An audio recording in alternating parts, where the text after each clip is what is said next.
ayan. So, ayan ang aking yarn. Nangyari sa yarn ko. Diyos ko, dahi. From messy yarn na ginulo ng aming munting dog. Yan. Kita-kita niyo naman, sobrang messy. Hindi ko alam kung nasa ng dulo. My God. Hindi lang po ito yan ang aking messy yarn. Meron pang iba. Yan, mga bulo-bulo. Yan. Messy yarn from bees. Yan, ulang. Ginawa. And, yan, ang lapad na, diba? Oh. Palapad ng palapad. Yan, kita-kita nyo naman na may cut.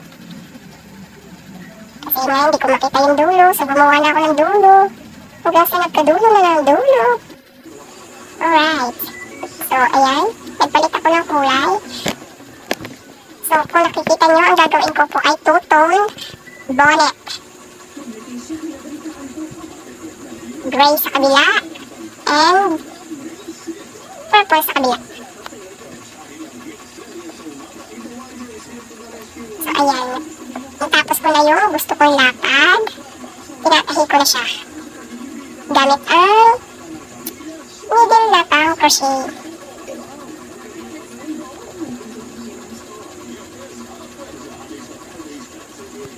So, tahi lang tayo ng tahi hanggang sa dulo. So, diba? Seryoso. Kailangan po kasi pantay-pantay ng tahi.